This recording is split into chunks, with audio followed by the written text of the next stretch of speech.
Hi friends, I'm Dave Barklow, pastor at Fort Walton Beach First United Methodist. Welcome to the Pastor's Study, our daily devotional to help us focus our mind on the things of God.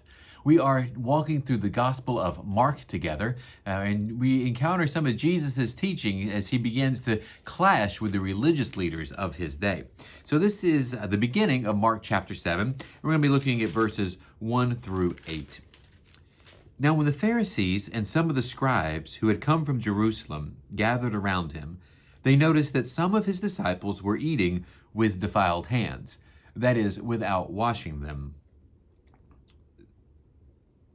For the Pharisees and all the Jews do not eat unless they thoroughly wash their hands, thus observing the tradition of the elders. And they do not eat anything from the market unless they wash it. And there also many other traditions that they observe, the washing of cups, pots, and bronze kettles. So the Pharisees and scribes asked him, "Why do your disciples not live according to the tradition of the elders, but eat with defiled hands?" He said to them, "Isaiah prophesied rightly about you hypocrites. It is written, 'This people honors me with their lips, but their hearts are far from me. In vain do they worship me, teaching human precepts as doctrine. You abandon the commandment of God and hold to human tradition.'" So here we have to say what's going on here is that the Pharisees, the religious leaders, are so concerned about breaking the law, the commandments that are found in the Old Testament, that they have actually set up other laws or traditions to keep you from even getting close to breaking a law. Breaking the law was such a big deal that if you imagine that to break the law was to cross a fence. And to go from where you were supposed to be, from where you were supposed to be to where you weren't supposed to be. That was breaking the law, going there.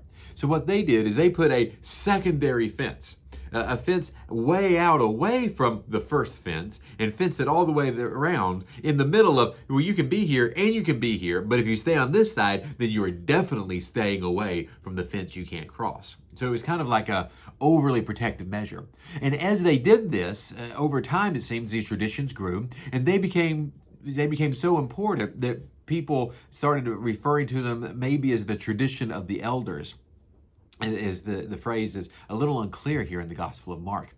But those traditions became so important that Jesus says they actually began to ignore the actual law. They began to be more worried about their own traditions than God's law. And Jesus has harsh words about this. He says, "The words of Isaiah are for you, that though your lips honor me, your hearts are far from me."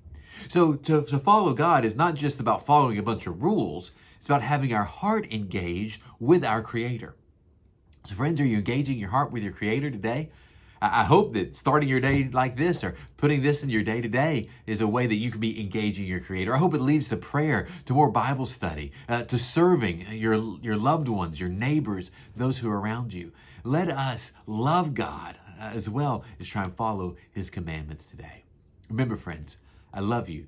Take care of yourselves and shine the light of Christ.